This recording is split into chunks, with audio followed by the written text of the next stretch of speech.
అదరగొట్టే కారం రంగు రుచి ఆచి కారం పొడి. కేంద్ర మంత్రి నిర్మలా సీతారామన్ రేపు బడ్జెట్ ప్రవేశపెట్టనున్నారు. ఈసారి బడ్జెట్ కేటాయింపులు రక్షణ రంగానికి ఎంత శాతం కేటాయిస్తారనే దానిపై అందరిలోనూ ఆసక్తి నెలకొంది.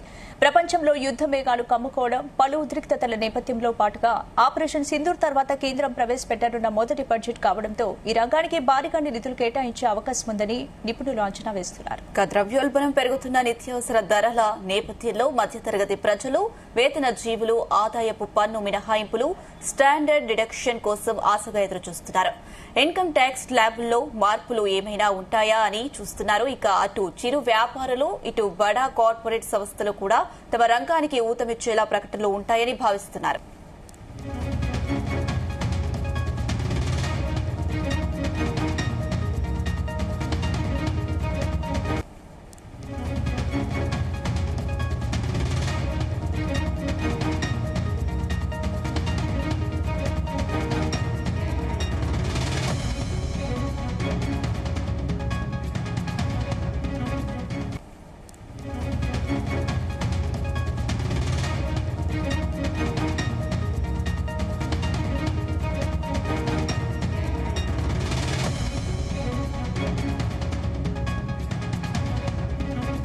కేంద్ర మంత్రి నిర్మలా సీతారామన్ రేపు బడ్జెట్ ప్రవేశపెట్టనున్నారు. ఈసారి బడ్జెట్ కేటాయింపులో రక్షణ రంగానికి ఎంత శాతం కేటాయిస్తారే దానిపై అందరిలోనూ ఆసక్తి నెలకొంది.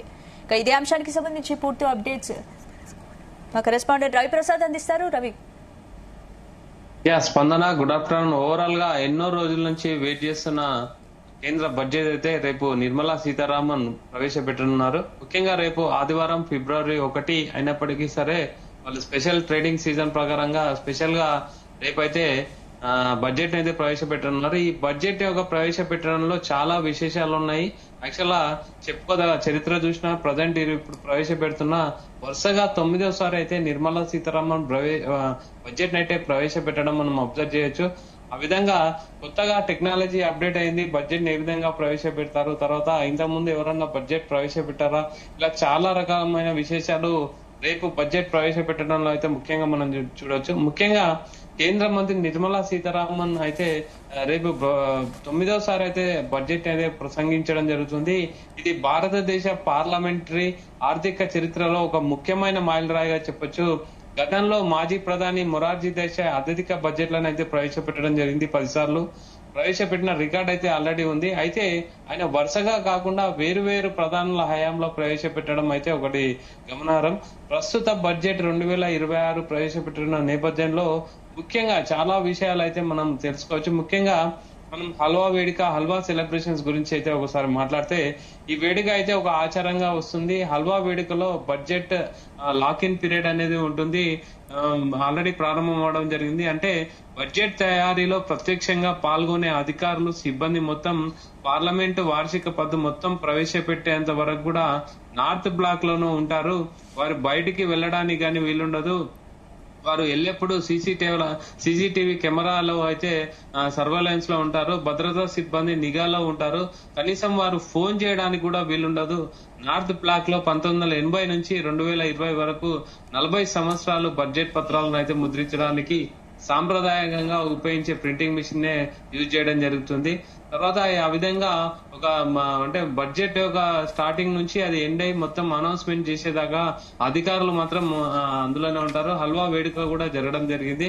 తర్వాత చూసుకుంటే యూనియన్ బడ్జెట్ మొబైల్ యాప్, అంటే ఈసారి వార్షిక ఆర్థిక నివేదిక, డిమాండ్ డ్రాఫ్ట్లు, డీజీలు, ఫైనాన్స్ బిల్లులు మొదలైన వాటితో సహా అన్ని కేంద్ర బడ్జెట్ పత్రాలను యూనియన్ బడ్జెట్ మొబైల్ యాప్ లో అందుబాటులో ఉంటాయి.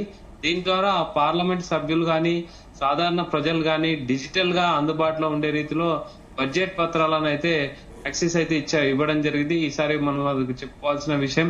తర్వాత నిర్మలా సీతారామన్ అయితే చరిత్ర సృష్టించారని చెప్పాలి. ముఖ్యంగా ఆర్థిక మంత్రి నిర్మలా సీతారామన్ ఈ ఏడాది 9వ అయితే ఇంతకుముందు మనం చెప్పినట్టు బడ్జెట్ ని అయితే ప్రవేశపెట్టనున్నారు. తర్వాత దీంతో మాజీ ప్రధాని మొరార్జీ దేశాయ్ వివిధ కాలాల్లో సమర్పించిన 10 బడ్జెట్ల రికార్డులను అయితే నిర్మలా సీతారామన్ దగ్గరలో ఉన్నారని చెప్పారు. 1959 నుంచి 64లో ఆర్థిక మంత్రిగా దేశాయ్ అయితే మొత్తం 6 బడ్జెట్లను ప్రవేశపెట్టడం జరిగింది. 1967-69 మధ్య అయితే 4 బడ్జెట్లను అయితే ప్రవేశపెట్టడం జరిగింది. మాజీ ప్రధాని మంత్రులు చిదంబరం కూడా 9 బడ్జెట్లను అయితే ప్రవేశపెట్టారు. ప్రణబ్ ముఖర్జీ 8 బడ్జెట్లను అయితే సమర్పించడం జరిగింది. వీరిద్దరూ వేరు ప్రధానుల హయాంలో అయితే బడ్జెట్ అయితే ప్రవేశపెట్టడం జరిగింది. అయితే ప్రధానమంత్రి నరేంద్ర మోడీ హయాంలో వరుసగా 9 బడ్జెట్లను ప్రవేశపెట్టిన ఏకైక ఘనత నిర్మలా సీతారామన్ కే దక్కడం అనేది అబ్జర్వ్ చేయొచ్చు. నిర్మలా సీతారామన్ ఒక చరిత్ర అయితే సృష్టించారని చెప్పొచ్చు. తర్వాత స్వతంత్ర భారతదేశంలో మొట్టమొదటి బడ్జెట్ ని అయితే 1947 నవంబర్ 26న తొలిసారి ఆర్థిక మంత్రి ఆర్కే షణ్ముఖం అయితే ప్రవేశపెట్టడం జరిగింది. అత్యధిక బడ్జెట్లను మనం చూస్తే మాజీ ప్రధాని మొరార్జీ దేశాయ్ అత్యధిక బడ్జెట్ అయితే ప్రవేశపెట్టడం అయితే రికార్డ్ అయితే ప్రజెంట్ ఉంది. జవహర్ లాల్ నెహ్రూ హయాంలో, తర్వాత ప్రధాని లాల్ బహదూర్ శాస్త్రి హయాంలో ఆర్థిక మంత్రిగా ఉన్న కాలంలో ఇలా ఆయన మొత్తం 10 బడ్జెట్లను అయితే ప్రవేశపెట్టారు. ఆయన మొదట బడ్జెట్ అయితే 1959 ఫిబ్రవరి 25న అయితే సమర్పించడం జరిగింది. తర్వాత 1967లో తాత్కాలిక బడ్జెట్ ని ప్రవేశపెట్టారు. తర్వాత 1967, 68, 69లో మూడు పూర్తి స్థాయి బడ్జెట్లను అయితే ప్రవేశపెట్టడం జరిగింది. రెండో అత్యధిక బడ్జెట్లను చూసుకుంటే మాజీ మంత్రి చిదంబరం గారు 9 సార్లు అయితే బడ్జెట్లను అయితే ప్రవేశపెట్టడం జరిగింది. తర్వాత మూడో అత్యధిక బడ్జెట్లను చూసుకుంటే ప్రణబ్ ముఖర్జీ అత్యధికంగా 3 సార్లు అంటే మూడో అత్యధిక బడ్జెట్లను అయితే ప్రవేశపెట్టడం జరిగింది. తర్వాత ప్రధాని మన్మోహన్ సింగ్ వచ్చేసి 1991, 95 మధ్య పివి నరసింహారావు ప్రభుత్వంలో ఆర్థిక మంత్రిగా ఉన్నప్పుడు వరుసగా 5 సార్లు బడ్జెట్లను అయితే ప్రవేశపెట్టడం జరిగింది.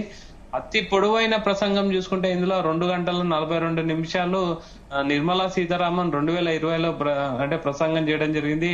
తర్వాత అతి చిన్న ప్రసంగం చూసుకుంటే హీరూభాయ్ మల్దియాభాయ్ పటేల్ అతి చిన్న ప్రసంగం 800 పదాలతోనే క్లోజ్ చేయడం జరిగింది. తర్వాత బడ్జెట్ సమయం మొత్తం చూసుకుంటే గతంలో సాంప్రదాయకంగా ఫిబ్రవరి చివరి రోజున సాయంత్రం 5 గంటలకైతే బడ్జెట్ ని ప్రవేశపెట్టేవారు. ఇంగ్లాండ్, భారతదేశాలలో ఒకేసారి ప్రకటన చేయగలిగే వలస రాజ్యాలు యుగం నాటి సాంప్రదాయాన్ని అయితే కంటిన్యూ చేయడం జరిగింది. అయితే భారతదేశం లండన్ సమయం కంటే 4 గంటల 30 నిమిషాలు ముందుంటుంది కాబట్టి ఇండియాలో సాయంత్రం 5 గంటలకు బడ్జెట్ ప్రవేశపెట్టడం వల్ల వాళ్ళకు అనుగుణంగా అది పెట్టుకోవడం జరిగింది. అయితే 1999లో అటల్ బిహారీ వాజ్పేయి ప్రభుత్వంలో అయితే ఈ సంస్కరణ తీసుకురావడం జరిగింది. ఉదయం 11 గంటల నుంచి బడ్జెట్ ప్రవేశపెట్టడం అయితే ఆనవాయితీ తీసుకురావడం జరిగింది. తర్వాత ఇవన్నీ ఈ విధంగా బడ్జెట్ యొక్క ప్రత్యేకతలు చాలా ఉన్నాయి. అయితే బడ్జెట్ తేదీలో మార్పు కూడా చేయడం జరిగింది. ఒకప్పుడు బడ్జెట్ ని అయితే ఫిబ్రవరి నెల చివరి రోజున అయితే ప్రవేశపెడతారు. యాక్చువల్ గా ఇది బ్రిటిష్ కాలం నుంచి వస్తున్న ఆచారం. అయితే 2017లో మోడీ ప్రభుత్వం పాత సాంప్రదాయాన్ని అయితే మార్చేసిందని చెప్పాలి. నాటి ఆర్థిక మంత్రి అరుణ్ జైట్లీ బడ్జెట్ తేదీని ఫిబ్రవరి 1గా మార్చారు. మన దేశంలో కొత్త ఆర్థిక సంవత్సరం ఫైనాన్షియల్ ఇయర్ చూసుకుంటే ఏప్రిల్ 1 నుంచి మొదలవుతుంది. ఫిబ్రవరి చివరిలో ప్రవేశపెడితే దానిపై చర్చలు ముగిసి నిధులు విడుదలయ్యేసరికి మే లేదా జూన్ వచ్చే అవకాశం ఉంటుంది. సో దీనివల్ల అయితే కొత్త పథకాలు ప్రారంభించడానికి ఆలస్యం అవుతుందని చెప్పేసి ఫిబ్రవరి 1నే బడ్జెట్ ప్రవేశపెట్టాలని నిర్ణయించడం జరిగింది. ఏప్రిల్ 1 నాటి నుంచి అన్ని ప్రక్రియలు పూర్తవుతాయి. 2017 నుంచి ఈ కారణంతోనే ఫిబ్రవరి 1న బడ్జెట్ అయితే ప్రవేశపెట్టడం జరుగుతుంది. సో ఈ విధంగా రేపు పెట్టబోయే బడ్జెట్ కి అయితే చాలా అయితే విశేషాలు ఉన్నాయి. అంటే ఇంతకుముందు కూడా అన్ని బడ్జెట్ ప్రవేశపెట్టారు కదా, ఆ విధంగా అయితే ఈ బడ్జెట్ కూడా చాలా ప్రాముఖ్యత ఉందని అయితే ప్రధాని చెప్పడం జరిగింది.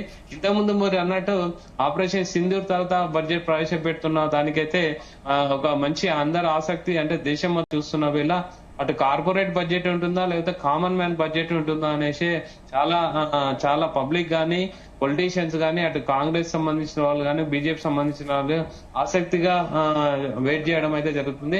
ఎటగల రేపు అయితే మార్నింగ్ ఉదయం 11 గంటలకు పార్లమెంట్ లో అయితే బడ్జెట్ విశేషాలు అయితే ప్రసంగిస్తారు నిర్మలా సీతారామన్. ఆమె అయితే చరిత్ర సృష్టించిందని చెప్పాలి.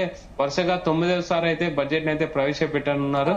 చూడాలి ఏ విధంగా బడ్జెట్ ఉంటుంది, దానిపైన ప్రభావం ఇండియా ఆర్థిక వ్యవస్థ పైన ఎలా ఉంటుంది అని అయితే ఇంకా వేచి చూడాల్సింది స్పందన. Right, thank you Ravi.